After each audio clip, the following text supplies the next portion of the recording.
Hare Rama, Hare Rama,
Wonderful. Really like that. Okay, so Japa. So what I did is I made quite a few notes from different videos that I've watched on Japa over some time. Probably the main guy producing a lot of Moin Swami, producing a lot of Japa videos at the moment, such as Nanda Swami. So he's like pushing it the most. There are obviously other people who've done it as well. There's a really good video from Radhanath Swami. I'll send that to you. Really like probably the core element of Japa. So I'll talk about that in a minute. So normally what happens, if we just start from scratch almost, is that before you start,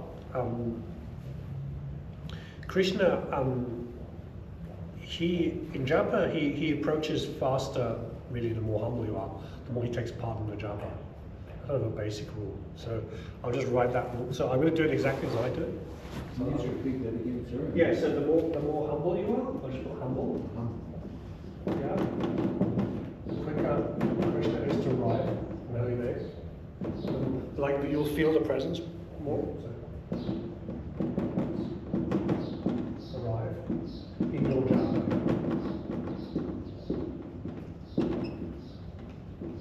Yeah.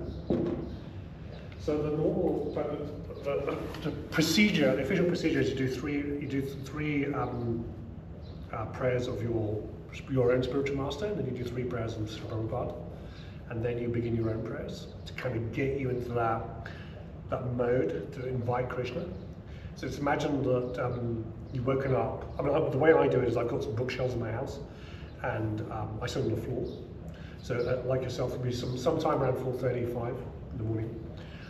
Sometimes earlier. I suppose I do 3:30 japa. So I'd sit there. I just sit on the floor like this. And before I start, I want to have a really effective japa. So there's 2 things you've got to assess as you get experience. So the first thing you do is just a biological thing. What is my sleep quality? Okay. So if your sleep quality is, eventually your sleep quality should be consistently good, because that affects japa. But what you're going to do is go, okay, mine's a little bit foggy. So I'm going to have to slow it, like I'm going to have to go in a certain way in the first few rounds to get the mind subdued, okay? Sometimes that won't happen as you go on, that will happen less and less. Initially it'll happen quite a lot. So, it does every time. Sorry? It does every time. Yeah, that's fine. That's actually completely normal. That's part of the process. So the way I'm just going to do it out loud the way I do it. So you can see how you have to basically imagine that there's a picnic cloth you're going to create through the mood you're going to set, and that picnic cloth is going to be very nice, and Krishna is going to come and sit on that picnic cloth, right? So I want you to sort of visualize that. So imagine there's a picnic cloth here, I'm outside, and I want to invite Krishna here, right?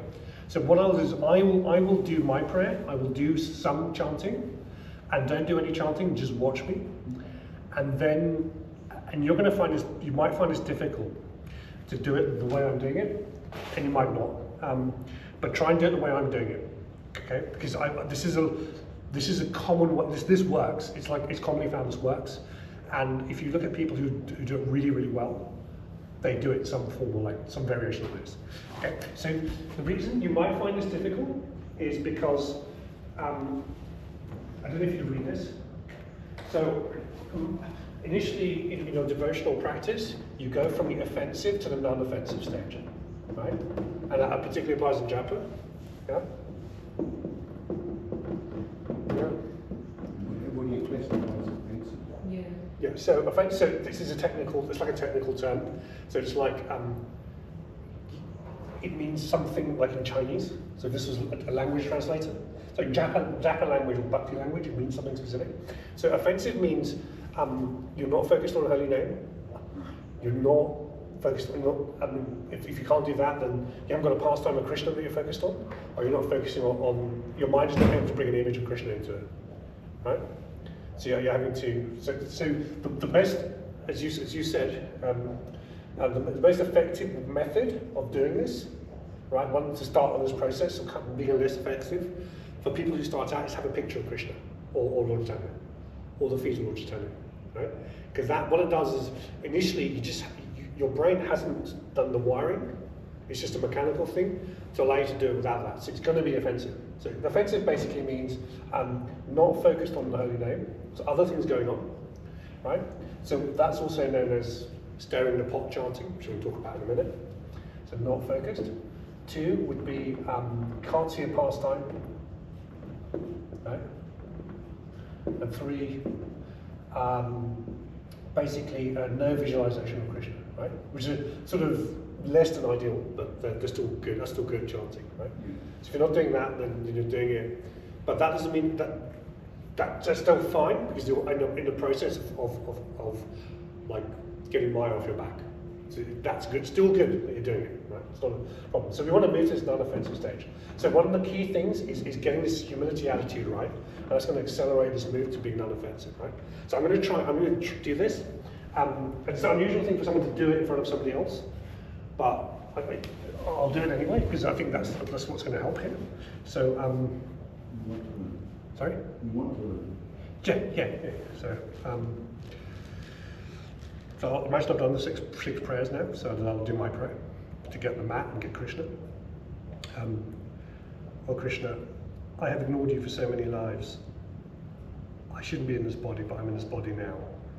Please make me your servant. I'm so pathetic, I cannot be a proper servant. I can't even chant properly.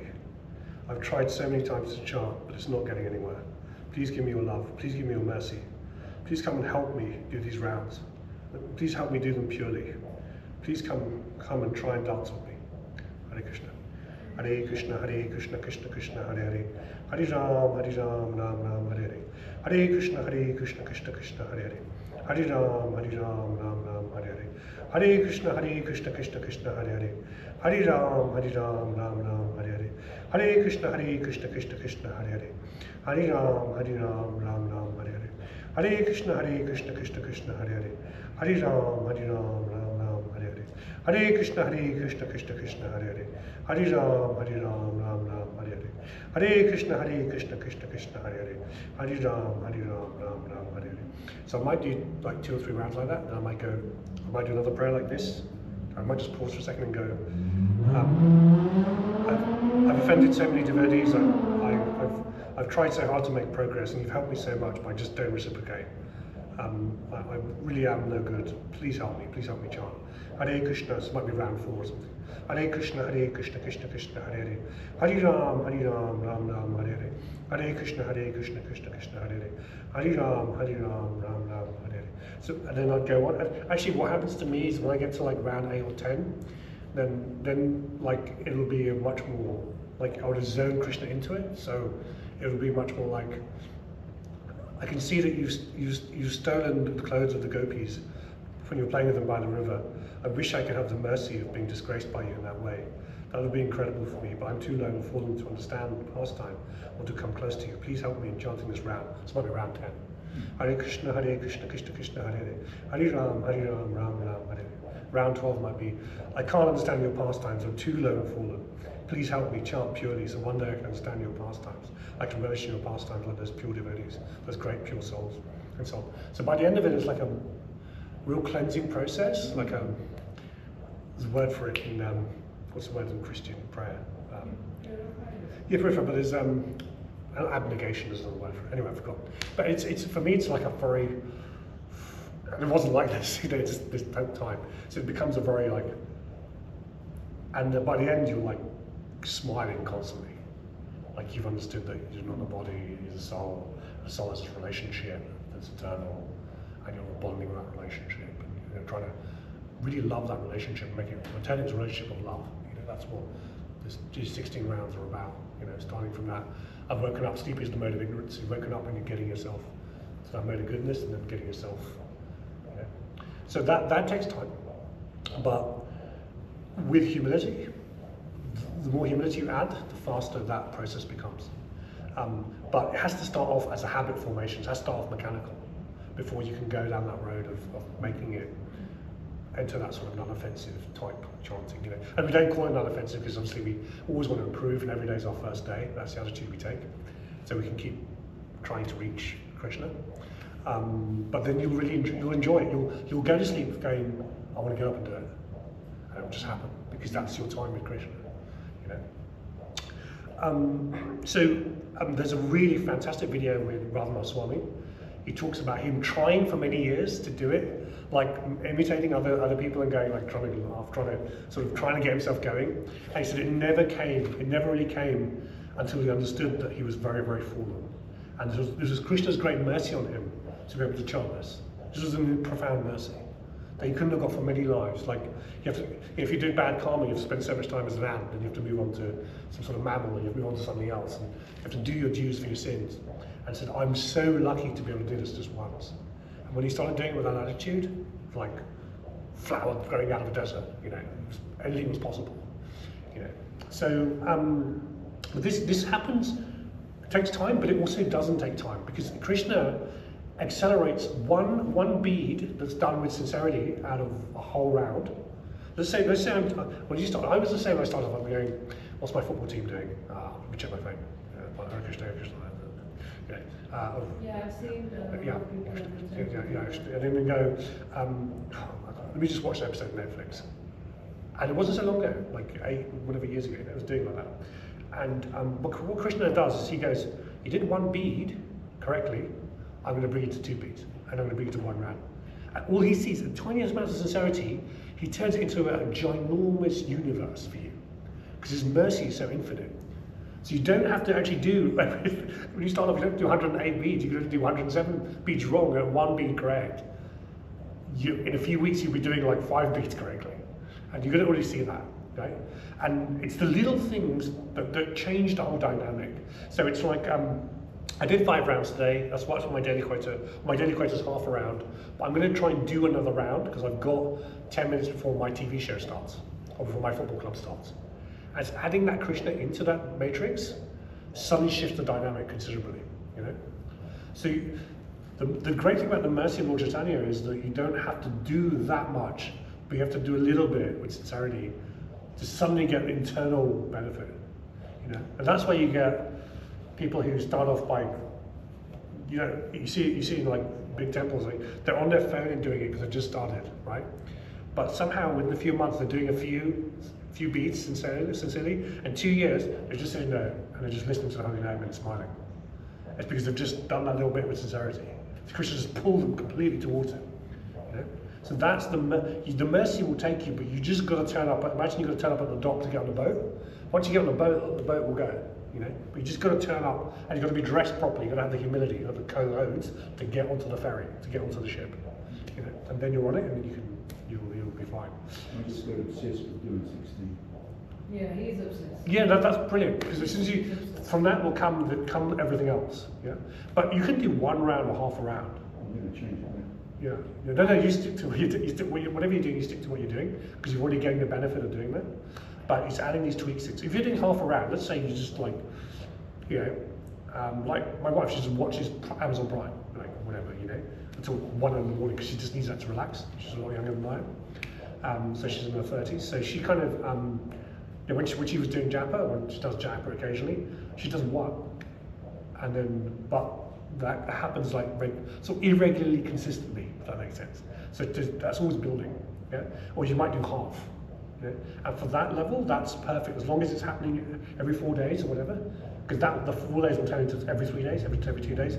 Half a round every other day will turn into, eventually, will turn to 4 rounds a day every day, and then will turn to 8 rounds a day, yeah. Because once you start the process, Krishna's going to pull you, and you have to have that faith, you know. So I think it's not so, initially it's not so important, yeah, if you can do 16, that's amazing, then keep going, and then try and improve that. But that's not so important. The important thing is that you're able to take that 5 minutes and go, Krishna, I'm doing this out of love, you know, and I'm going to go back to, I don't know, whatever it is, on Stranger Things or whatever it is on Netflix. I need to go back to that because that's where my mind is at the moment. And you can't artificially get rid of your previous karma and previous history and the modes of nature and suddenly you start doing it purely. You have to build, through the chanting, you have to get rid of the material energy, right? And you don't have to worry about, oh, I don't want to watch Netflix anymore, whatever it is, football. You have to do the japa and it will just come off anyway. Krishna will do that for you. So you have to go like, yeah, a little bit of apply a little bit, but let Krishna come as well. Let him help you. Let him turn into a relationship. Yeah? So sometimes you get complete mode of ignorance and passion. You know, I'm doing 20 rounds a day. Hare Krishna, Hare Krishna, Krishna, Hare Krishna, Hare Krishna.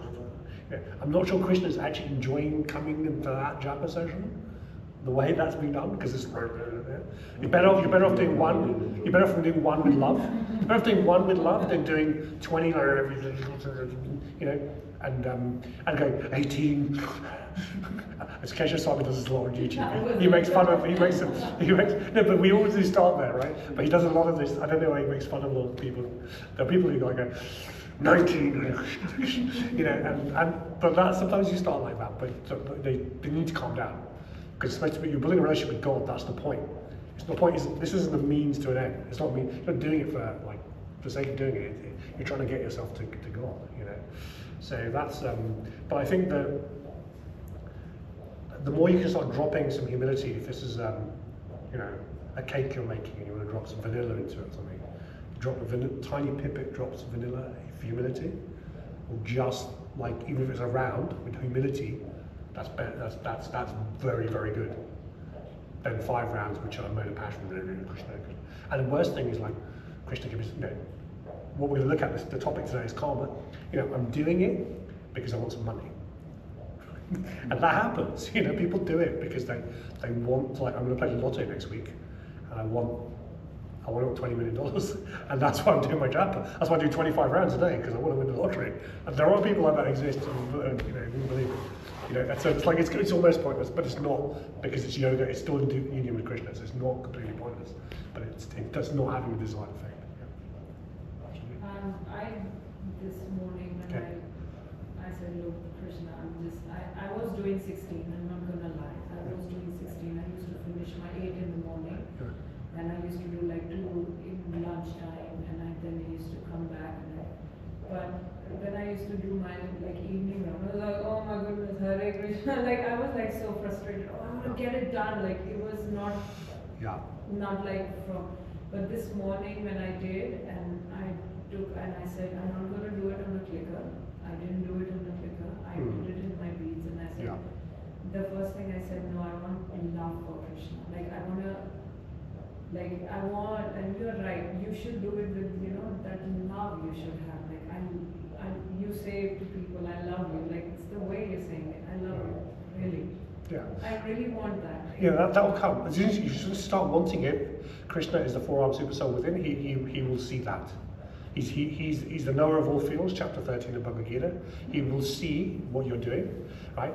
And you would not, if you didn't have sincerity, you wouldn't be here talking about japa. Everyone in this room is amazing because they're here talking about, want to listen about japa, right? So they already know, at some point, they're going to be doing 16 rounds perfectly because they've got the interest. The soul is actually interested. The body, mind, the ego might be blocking. No, I like this. My material energy is still attractive to me, but Krishna is going to get rid of it because you're showing, just by listening to this and trying to improve, you're showing sincerity in itself. Yeah. So you don't have to worry, right? And there isn't, what we want is mode of goodness. What we want is, if it's 3 beads in mode of goodness, I'm doing it out of love, or I'm doing it because I know that you're the ultimate controller of everything, even if it's a bit of awe and reverence, it doesn't matter. That's good, It's better than a round because you want to buy a new car, That's still better than that. But so let's talk. And at the start, it's very difficult because Sachinda Swami talks about something called stirring the pot. So when you're doing a few rounds and you're starting off, you're actually going to bring up all the stuff that's in there that's been clogged up for years, right? It's going to start popping out randomly because it's the start of the process, and sometimes that puts people off. But actually, that's a normal part of the process. So last couple of years ago, my friend did this. When I was at school, a teacher did this to me, or somebody turned me over at work. These things will pop up, right? Because what's actually happening is you're getting purified. So that's coming out. It's like spitting out. Imagine you put on something to cook, and it's very, very hot, so it's just spitting out all over the kitchen, right? So it's a bit like that initially, until you get the temperature right, and it's all mellowed out, right? So that's going to happen. So don't worry about it as part of the process. You're not supposed to be, the stuff that used to go to my head when I did this, I always didn't want to do this anymore. I had pretty demons going on in my head, But then you see like it's quietening, and then it's like, you know, it's incredible. This is like, the holy name is the yagna for this age. It's the ultimate yagna. So you're doing the ultimate yagna, which not even the demigods are doing. You're doing it, if you're doing 1 round a day. So that is very, very elevated from a spiritual point of view. So you have to congratulate yourself as well. So don't be hard on yourself, because what you're doing is amazing. Not even some of the demigods, they've got so much good karma, they have to eat the good karma before they can get here. You know, so this is a good sign, very good sign. So that brings us to this idea of karma, because any other questions on Japa? Or we can take them at the end. Pradeep? You okay? Yeah. Okay. So any other questions on Japa? We can come back to Japa in a minute. So Krishna's basically in the Bhagavad Gita in terms of action, and this relates to Japa. And you've seen on the handout, this is what we talked about. Action is basically split into 2, and then the second bit is split into a bit more, right? So there's most human beings out there are doing what's called karma, just pure karma, and it's karma, lust-based karma, right? So there is no point doing something for most people unless there's some enjoyment of the senses, right? And the one rule of the Bhagavad Gita is if you do that, you will get the kicks and benefits of that, and you get repeated birth, death, and old age and disease. Abhidot, right? Repeated birth, death, old age and disease. So if you can't get off the material energy, that's what you get until you get reformed and you get off it. The material universe is here to eventually get you away from Abhidot. Yeah? So the intelligent person looks at the world and goes, there's ants, there's trees, there's tigers, and there's my next door neighbor. And they all have got previous karmic histories and end up in these situations, and their desires, plus the good works they've done, created the body for themselves, and bad works. You know? Some people are born with illnesses or whatever. So the balancing out of their karma has resulted in this body, which is a manifestation between their desires and the pious activity and sins they've done. Those 3 things have created this body, right? And then the person who understands the Bhagavad Gita will go, I don't want this anymore. I'm starting the process, whether it's half a round or 3 beads, I'm starting the process of ending this relationship in the material world. That's what I want to do. So, but that's not 99.9%, not of human beings. Forget about human beings. I'm talking about embodied souls. They're all the same. The human being that's conditioned, and the plant, and the tiger, they're all the same. They are conditioned into a body because they want to keep enjoying material nature, right? And they will keep being put in these different bodies. And because they're enjoying material nature, they don't understand that that is not real happiness. It goes for a second. There's actually a happiness of the soul, which becomes more and more deeper, like a japa over the years. It goes deeper and deeper, more happier and happier, more profound. So then what we have to, Arjuna rightly says, is, well, what is the stuff that isn't karma, lust-based karma, okay? That doesn't have, that reduces your reactions, it gets you out of it. So the first type of action which people do, which is religious, which might give them an opportunity to meeting Krishna, is called karma kanda, right? So that is basically Hindu temples with deities. You go in there, you give money to the temple, you go to a statue of Ganesha, you go to a statue of a demigod, and you give money. And the idea is that you will, in return, get piety, and you move up to the heavenly planets. Yeah? And as you move up to the heavenly planets in the material universe, you have increasing chances of coming across devotees or people in mode of goodness, which increase the chances of, if you meet a devotee, of going back to Godhead. Right? So Krishna says karma kanda might randomly get you back on the path of yoga, which means a link with the divine, but it will take a long time. So you still have to keep coming back. Once you enjoyed the fruits of your activities, you fall down to the lower world and you come back up, right? But you're still getting elevated. You know? Your chances are increasing, right? So karma kanda is not ideal, he says to Arjuna. It's not really where you want to be, right? So then, what is yoga? If it's not karma kanda, what's yoga, right? So then we've got lust-based karma, which causes reactions. You've got karma kanda, which you act to get something in return. And then you've got all types of yoga, which anything linked to Krishna is linked with the divine. And the first, like lowest level of that is Krishna, I want to buy a new car. I'm coming to the temple, I'm giving you some flowers, I'm paying for this arti, I'm paying for this food, give me something in return. Right? That's the beginning, you're on the yoga rung. So you recognize Krishna is in charge, he's the ultimate person that can give you the stuff. Right? You'd really asking for the wrong thing, but that's okay, because in chapter 12 of Bhagavad Gita, Krishna says that if you start that way, because you come to me, I'll get you back on the right path. You've really kind of started in the right place. Yeah, it's very, very wrong as well, but it's because you've acknowledged me, I will push you. It's Sakkama yoga. Yeah? So karma is lust, sakkama, like almost like anti-lust yoga, that sort of thing. And that is like predominantly people who, this affects the way you chant. If that's your approach to Krishna, your chanting will be a little bit like a restricted development of your chanting, because your relationship is God is an order supplier. You recognize him, but you're like a very petulant child.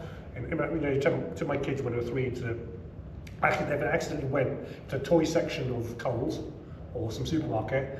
They'd be like pointing at a car and going, and just standing there and start banging their feet, you know. And it's a bit like that kind of relationship. Yeah?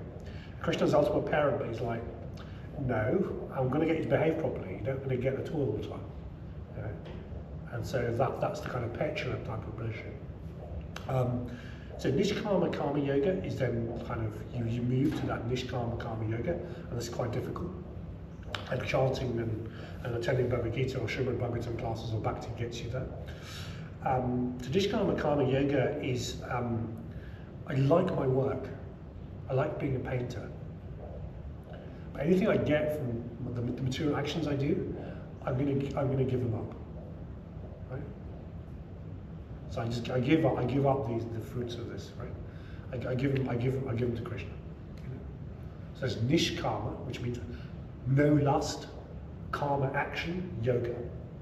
I'll write that down because this is like one of the elusive phrases that people go, I wish I'd come across this phrase years ago, right? Nishkama. So karma means lust. Karma is action. Yoga. Yeah? And that's actually a pretty good place to be, because Krishna was promising in chapter 12 of Bhagavad Gita, if you get to this place, there's 2 other places above this, and that will turn you into pure devotee. Yeah? Yeah, if you get there, I will make it, it's a guarantee, you'll become pure devotee. Right? Okay, then you've got, we'll come back to this in a second because it's so important in your development, everyone, including mine as well. Buddha yoga or Bhakti yoga, right? And that's just actions out of love for Krishna. You know? Just do it out of love. There's nothing,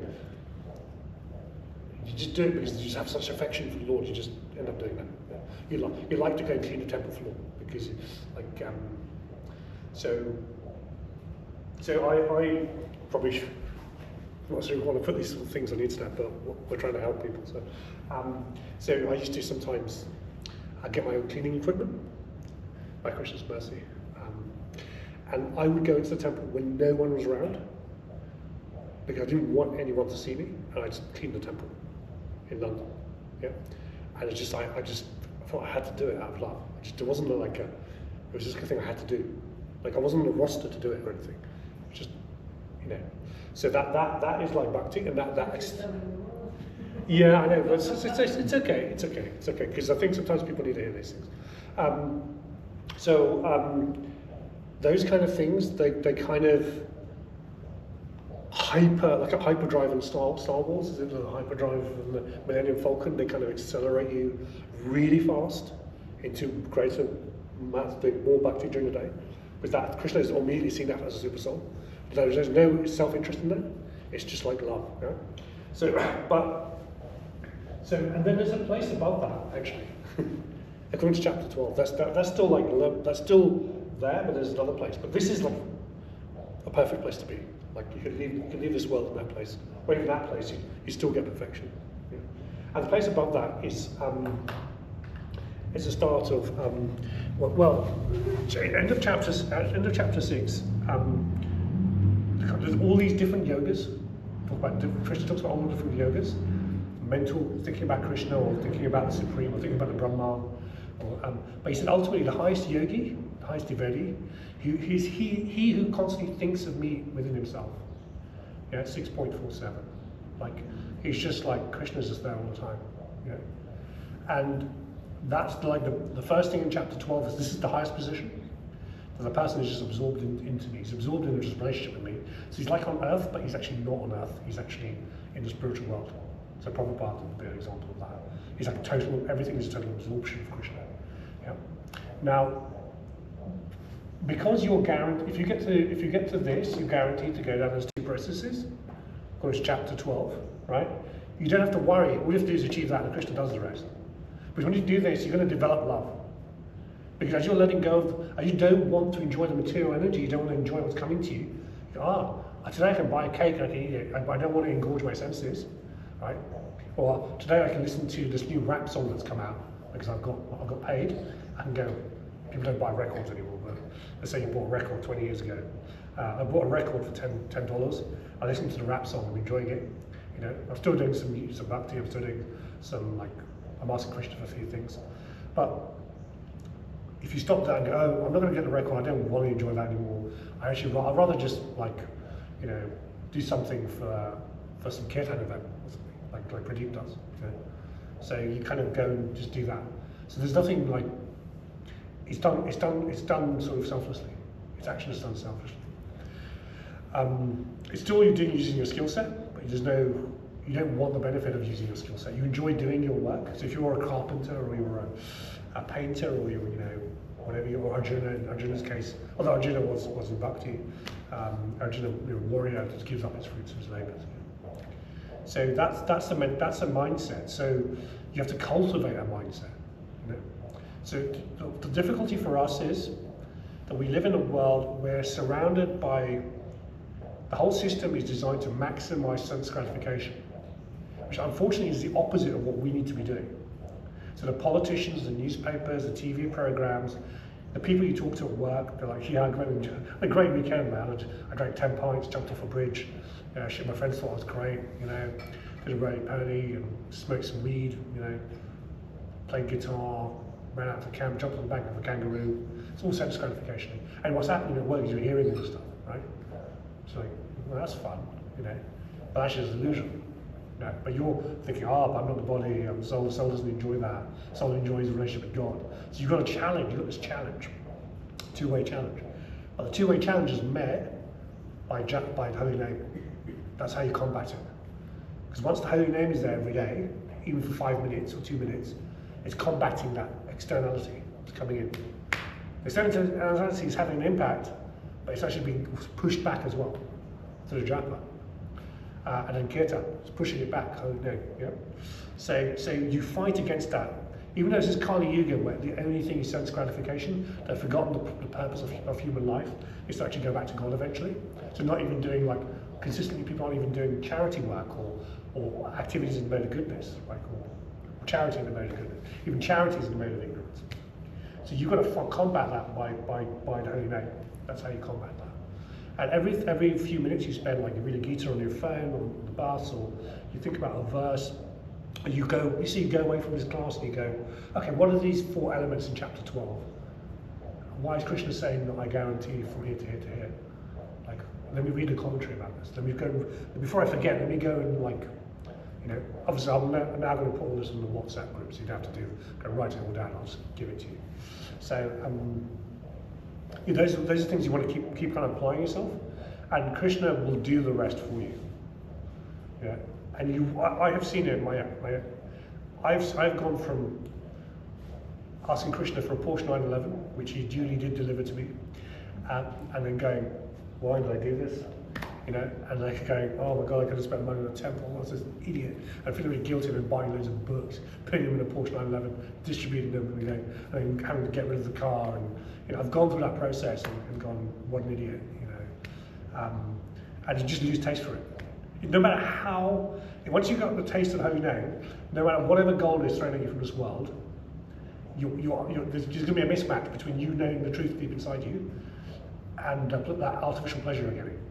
Because your ego is a product of the body, and it can only be absorbed so much. Like your stomach can only absorb so much food, but the soul can absorb unlimited bhakti and give it. So you're not.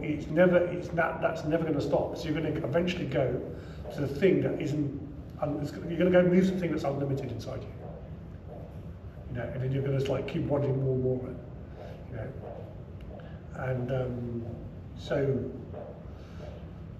Yeah, so that's those. You've got the handout now, so you can go and look at Sakama Yoga. You know, and there's nothing. Any of the yogas, there's nothing wrong with because they do bring you. You know, but you don't want to be silly as well. You're like, well, Krishna will do the work, so I'll keep going and asking him for better carpets and better. I want $20,000 to get a new bathroom in my house. You know, I'll go to Arti at 4:30 in the morning just so I can show my austerity so I can get a new bathroom. You know, because you're kind of like Krishna's gonna like grow up. You know. And eventually, I'm not going to give you the bathroom to test your sincerity.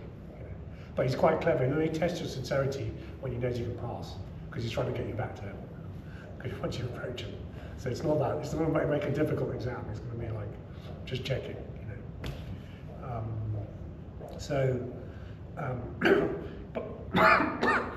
But if your day is for Krishna, your work is for Krishna, your japa will become for Krishna, and it will kind of help the other way around as well. So you don't have to you must not have to do too much work. You just have to have a little bit of awareness of these things. You know, like it's not like you need to speak every verse in the Bhagavad Gita. You just need to know like the 30 fundamental concepts, and these are one of the fundamental concepts. Because these are the things you're trying to achieve to get closer to God. Yeah. Pradeep, been too quiet. Let's teach law. Someone's too quiet. I have to ask them some tricky questions. How's your stuff going along? You don't have to say. In the last month, I decided that I'm going to start chant 1 round every day, and that has progressed to 2 rounds every day. Incredible. I thought, well, this is easy. I can do it every day. Let's make the next step. That's amazing. Yeah. That's fantastic. That's like 200% increase. But that's you know people can sometimes only do half a round.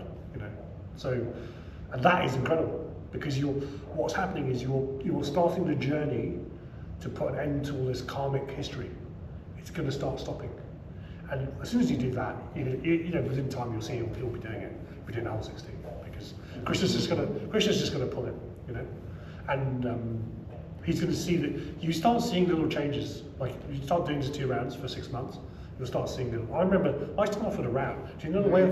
I mean, I think what's important is for me to like a commitment to and a desire to do something every day again and again and again. Yeah, absolutely correct. Yeah, absolutely correct. And it's just that consistency is more important. It's not I did 16 one ray and then 3 weeks later I didn't do it for 16. You know, that's not as of value. But something that's consistent every day, that moves you faster towards Krishna. And it doesn't have to be 16 rounds. It can be 1. It can be 1 beat. That first round, that keeps you going. Once you go, it took me ages to get 1 round. Yeah, same for me. Once I got it, then it was like, oh, I've got it. Yeah, I remember I refused to do it because I was doing everything else. I refused to do it because I think this is going to be too much surrender. I'm not sure I'm ready for it. I want to kind of go and hang around with some friends, you know, and talk about other stuff, you know. And I was watching a video of Devaraminta Swami, and he was saying that he had the same thing. He didn't want to chant when he first joined because he felt that would be too much of a commitment because he knew. Something, if I start doing that, it's going to get too serious. I don't want to start chanting, you know. And we've all had that, you know. I remember the way I used to go for a late night swim at 8 o'clock. And after the swim, it was very quiet. The swimming pool was this country place in England. And I used to go and do a round in the car park. The car park was more or less empty because no one was around time. I'd do a round, and I'd hold the beads up like this and do the round. And then and from there, I started doing a round and another round, doing 2. And then, you know, and so then it got to, I don't know, was it 4 or 5 rounds within a year or so, and then it kind of, you know. But you naturally just need to force because Krishna's kind of, just a little bit, and then Krishna does the work. The mercy is quite extraordinary, you know. And we're looking for the lollipop to taste. Yeah, that's right. Yeah, so that's amazing. That's amazing. Yeah. But you're also doing a lot of Harinam, so that's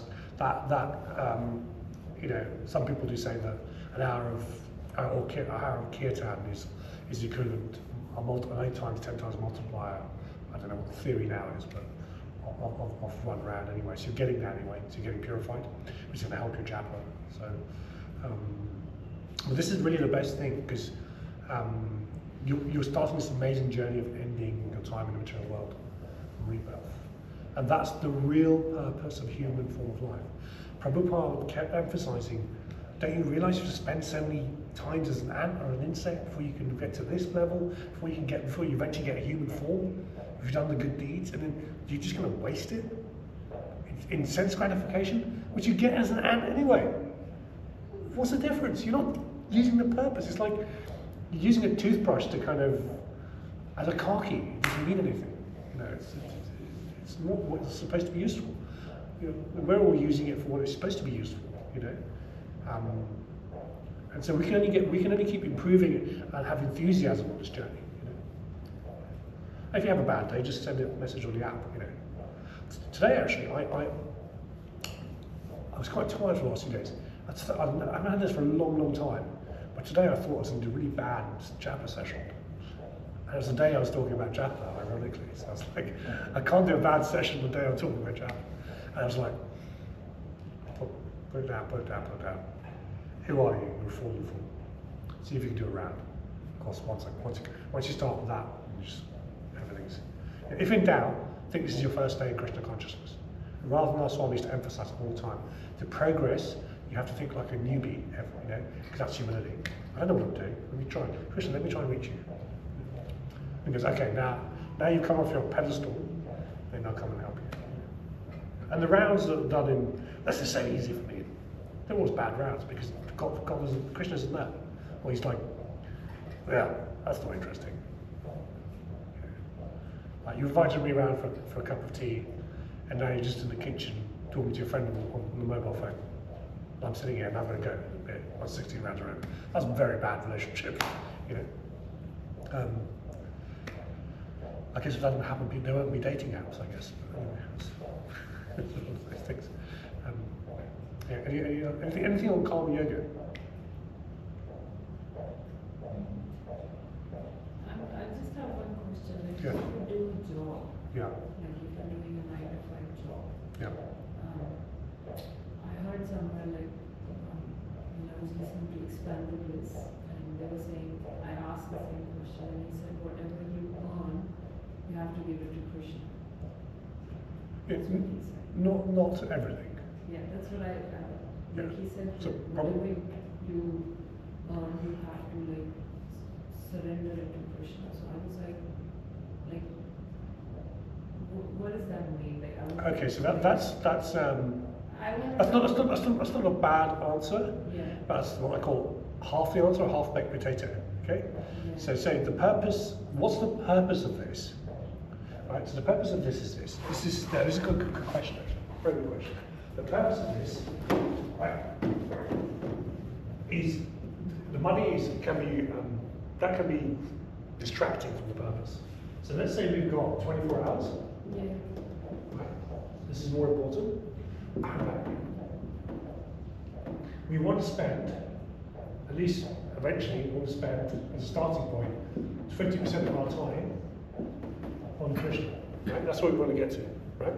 The purpose of giving the money away, right, is only functionally has a purpose if it's reducing your propensity for sense gratification, because you're at that stage. Sorry, don't worry. I don't know why you're still. Why are you taking so much air in? The purpose, right? The first purpose is to stop yourself from having sense gratification, right? So if I've got a hobby, let's make an extreme example. Let's say I want to go into Bhakti yoga, I'm starting to attend a temple, but I'm a chain smoker, right? Now, for me, it's going to become important to like reduce my spare cash because that's sense gratification. And that's inimical or against my spiritual development, right? But what Prabhupada recommended is, you have X% for Krishna.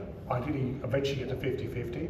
But you make sure you can live and eat and pay for stuff and do what you need to do. And then above that, so you've got your day-to-day existence, right? And then what you have to do, not immediately because it won't work and be artificial, what you have to do over time is go, let me do an audit of how I spend my money to gratify my senses, and let me slowly, like, for this chain smoker who's addicted, they may have to start off with going from 4 packets to 3 packets. You know, and someone outside a temple may go, what are you doing? You're smoking, you know? And someone who knows, who has a bit of a more experienced devotee, may have seen that guy go, no, that guy smoked 4 rounds, 4 packets. Now he's smoking 1 cigarette, you know? And he's cleaning the temple now. And he's using his money for flowers or whatever for the temple. He's still smoking 1, but he's come from 4 packets to 1 cigarette. He's treating himself. And what's going to happen? Eventually he won't smoke that cigarette. Because he's going to be purified. As he does more bhakti. Yeah? Or more things for Krishna. Yoga. So it's not you've got to realize the purpose of it first. So it's not like, suddenly just, I give, right? Yeah. So that's the starting point. That gets you to kind of towards this nishkama karma yoga. I'm working, I'm giving, right? But we want to go from nishkama karma yoga to bhakti yoga, right? So we want to go, okay, what do I need to do to show more and more love to Krishna? So there are things that we will start considering, like, do I want to distribute a book? Or do I want to do something difficult, like talk to a random person about Krishna consciousness on the street? You know, do things which are harder. So you've got to start moving your development in a different way. So that's spending your money, not just giving and forgetting about it. So imagine, like, I've got a teenage kid, they're 14 years old, I just give them $50 every week, right? Or I kind of go, I think my kid might be good at piano. And he might be able to sing for Krishna, he might be able to sing for his friends as well. Let me get him some piano lessons. So what would be better, just giving him the $50 or thinking about my kid and going, okay, like, you know, how do you want to approach God? There's a difference, right? There's a different way of approaching Krishna. You know? So we want to, like, go, what is Krishna like? Right? One of the things that always worth doing, like in temples, is to gather and have an audience go, ask these questions. What's Krishna like? What does he like to eat? What does he like to wear? How does he like to hang out? But he's a person. The whole point of this bhakti process, understand God as a person. I can have a relationship with a person, right? Not some artificial thing in the sky, right? So yeah, throwing money or giving away money, 50% of my income. Yes, it's nice. It's getting you decontaminated, but you want to move from your passive state of recognizing God to the active state. Santa rasa is like active love, passive love. And then you've got the other, the dasya, you've got fraternities, you've got parental, you've got conjugal love, right? These are higher forms where you develop a relationship with God as a person, right? Then you go, okay, this morning this doesn't happen to me very often actually, not as much as it should, but I was like, I've just made something about tomatoes. I know that Krishna loves tomatoes, right? For some reason I've come to this conclusion, I don't know how. But so I go, I've got to put tomatoes in now, you know, into my breakfast, and I have to figure out how I get the tomatoes in there. I'm like, God, I almost made the breakfast my own senses. I'm so stupid, you know. I didn't make the breakfast for Krishna. Everything's supposed to be for Krishna. I went for sense gratification at that moment, you know. So you want to kind of not just go throw money, which is nice. Will get you to eventually, as you know, we'll get to nishkama karma yoga, we'll get to bhakti, because you'll end up in a talk like this where you'll be told, this is what you need to do next. So no, look at what you're doing. Try and do things out of love. Try and give out of love, and eventually you'll get to the point where that will be what you're doing. So then you don't have to worry about, as Prabhupada said, whether you are enjoying money for yourself, because you won't be, because the only reason you're doing everything is for Krishna. You're not going to work for yourself. You're going to work for Krishna. Yeah. I'm going to work, so I can pay my kids' fees and stuff, so that they can help the temple. I can help Srila Prabhupada's mission. You know, I drop them to school every morning. I don't have to. My wife can do it. But it's because we recite Bhagavad Gita and we look at the Bhagavad Gita cartoons and we discuss them. We try and turn up early, so we go, "What was Krishna? Look at this verse. What's Krishna trying to explain here?" You know? So the whole hour is about Krishna. So the purpose of having kids is about having Krishna. If some souls were out there, they've got an opportunity to associate with the holy name, to accelerate going back to Godhead. That's the purpose of having kids, right? If you want to have kids for sense gratification, as extension of your body, then you're going to be caught in Maya. So don't have kids. Technically, from a Bhakti point of view, right? Or try and get more purified. Sometimes it's not possible. People have kids, and they're in that process, they're beginning the process of Bhakti, or Sakama yoga, or some sort of yoga. But then you have to try and do the best you can in the situation. You know? But ideally, you want to kind of, everything you do is going to be about Krishna. You know? And the best thing is in the morning you have a shower, you go, right, how can I make you happy today, Krishna? Okay. And everyone has, from their level, has the challenge to push them to the next level. Right? So someday I was out book distributing, and there was a disability event on. Just so happened that, and those things are sometimes good because people on the way to goodness, to helping people. So this girl took a book from me, and I was doing a chat about George Harrison and chanting and all stuff. And I showed her a picture of Krishna. So once they see a picture of Krishna and they're not offensive, they've started their journey, a cosmic journey to go back to Krishna. You know. Today I was in Burnside doing some work, and a Chinese lady served me a hot milk. I said, "Can you pronounce Hare Krishna?" Hare Krishna. I kept doing Hare Krishna, Hare Krishna. And she was saying Hare Krishna. So like her karmic journey has changed. Yeah? So then you're out there giving the mercy, right? And Krishna's smiling with you. So it becomes a game then, you know. What mischief I'm going to get up to today? You know, in the 10 minutes I have, you know, or 20 minutes I have from work, you know. And then every day is like, Krishna, today I did this, tomorrow, you know, let's try and do this. You know, it becomes a new relationship with God then. And of course some people are like fortunate enough to live a life where they're doing that 24 hours a day, as many hours as they can spend, you know. But that's just what we're trying to get to. We're trying to get to, this is no longer about me, this is about me giving. The last paragraph of Srila Prabhupada's commentary on the Bhagavad Gita is, you're ultimately trying to move from pleasure taking to pleasure giving. You want to be a pleasure giver to God, right? Everything you do is a pleasure giving to God. It's not like, I want to give pleasure to God. It's like, let's go have some fun, Krishna. Yeah? Yeah. I picked up a copy of this book, Chant and Be Happy, one of Prabhupada's books. I'll see if I can sneak one onto the bus driver. And the way you do that, and all this will happen over time. God, must be a stressful job. A lot of traffic today. Have you ever thought about meditation? Go back to Hare Krishna. Let me show you a picture of Krishna. You know, when he's sat in traffic at a bus stop, suddenly he gets Prabhupada's book. You know, just change that. You know? And that's what we're here for. We're here to get the confidence so we can go out there and give mercy to other people. And once you start giving the mercy, you start getting infinite mercy back. And then it's accelerating the whole process, you know. Every day I play the Maha Mantra at work at lunchtime.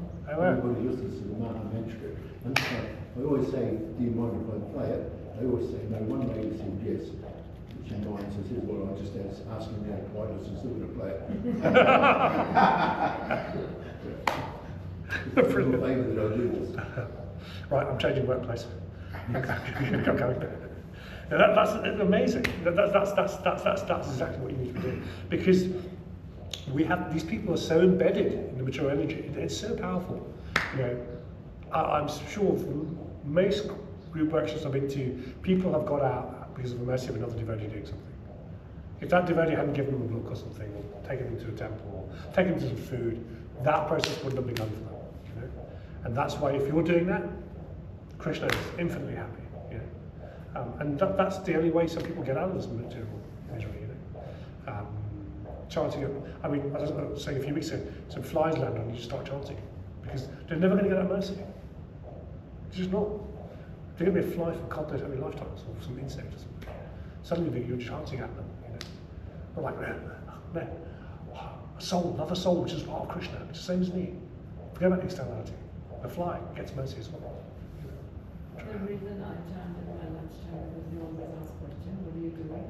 And I always say, oh, I'm chanting, and then I talk about Srila Prabhupada, and he's the one who brought Krishna consciousness. And he said, no wonder you are very happy. And I was like, I'm always going to be happy. And then they asked about, so, well, like I had a discussion with this 19-year-old, and she was like, oh, what do you don't eat? And I said, I don't eat meat, I don't do this onion, garlic. Do you live? And I said, I'm still alive. Well, so it's amazing, you know, because people haven't thought about it enough. Yeah. And well, anyway, that's a whole topic. Meat eating, and that's a whole other topic. Anything else? Should we stop? Mindful of time. Oh yeah, stop. Yeah, Krishna. Just one question about chanting. Yeah, yeah. Obviously, I can't sit on the floor. Yeah, Dave, Satchidananda Swami says, Replace the floor. yeah, yeah, so the recent Japa workshop I went to with Satchidananda Swami, he says if you can't sit on the floor, a chair. If you can, try and sit upright in the chair though. So, because what may happen is you lean back as you may lose focus. If you want to train yourself to sit back. Yeah, yeah. I mean, yeah, just look upright posture so it's not, Krishna, you're in the room with me, I'm slouching, you know. If you can't do that physically, that's fine. Krishna's not going to take offense to that. So, no, sitting is absolutely fine, basically. Hare Krishna, thank you for the mercy of your association. Bhagavad.